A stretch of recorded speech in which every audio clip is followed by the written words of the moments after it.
Hey guys, and welcome back to my channel. Today I will be doing a best and worst of 2016. In the year of 2016 I had a whole bunch of amazing products, very few that were a miss.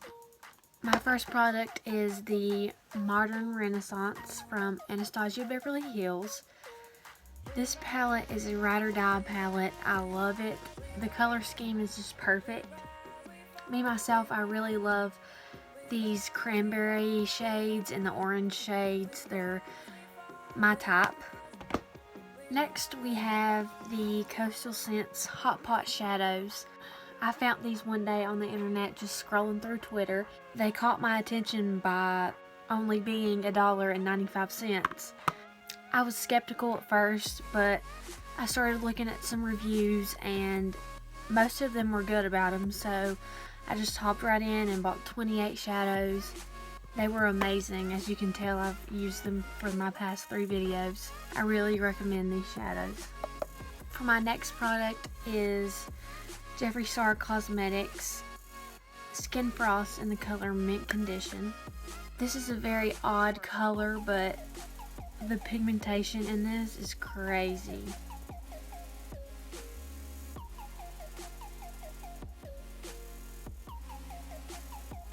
I personally love Jeffree Star Cosmetics and Jeffree Star himself. I always watch every one of his videos. All of his products hit the mark. They're great quality. The prices are not outrageous. The packaging is pretty big, as you can see. They're just great products. Up next I have the Anastasia Beverly Hills Glow Kit in Glem. I bought this at the beginning of the year. I just love these pinky highlight shadows. They're great. Pigmentation is great on them. Up next, you guys could have guessed it, this is everybody's favorite, is the Tarte Shape Tape Concealer. This concealer just blends out perfectly and there's no blotchiness underneath the eyes. I've never heard a bad review. It's only $24 from Tarte. You can never go wrong with Shape Tape. I really recommend the Shape Tape Concealer. It was one of the best concealers, well actually probably the best concealer of 2016. Up next I have the Morphe 35F palette. I love Morphe. They have the best quality products and for cheap prices. I love the color scheme of this. You have all these are mattes and the rest are shimmers. I can create one look out of this palette. Morphe palettes are the best palettes. I also have the 35P palette, which is another great palette for me. Since I've been mentioning so many palettes, I think I'll bring a different kind of product next. And my new favorite foundation is the KatVonD Lock-It Foundation. I've been loving this foundation recently. It's just really full coverage. It's not transfer resistant like other foundations are. I've had a problem with that with the Urban Decay All Nighter foundation, but the Urban Decay Naked foundation works great, but the Urban Decay All Nighter foundation I'm iffy about. My next product is the Benefit Ka-Brow in the shade 1. I feel like my brows are a little darker than my hair, but I kind of like darker brows on me. The Ka-Brow just slides on real easily and it's easy to shape up. It's a great product. I've had so many good products this year I can't put anything down, but my next product is the Artist Couture Diamond Glow Powder in the shade Yes. I use this a whole lot. It's very glowy. It's on my cheeks right now. I love it. Definitely go get you an Artist Couture Diamond Glow Powder. The next thing I've been really loving here lately is the Elizabeth Arden Pure Finish Bronze Powder. And you open it up and it looks like this. And I actually got this at a warehouse sale in Roanoke. the warehouse had stuff for like $2 to $3. I actually got this for $2. I got the Elizabeth Arden foundation for $15. It was a really great experience and I can't wait to go back next year. The brushes that I've been loving lately is these two Morphe brushes. They don't have numbers because they came in a set. It's the cheapest set they have, but this is a great contour brush. I really love this brush. And this concealer brush, I use this to shape up the eyes. It works great. The Eco Tools fan brush, I believe they just got this out. I bought this at my local Walmart. It came with a contouring brush, and these two together was about $11, and I don't think that's bad for the quality of this brush. It's amazing. Also, another brush that I've been loving is the Urban Decay Full Spectrum brush. It came in the Full Spectrum palette, and it's just a great blending brush on the top, and I love this kind of tight, compact brush on the bottom. Okay, I have one more good product of 2016, and I'll move on to the worst.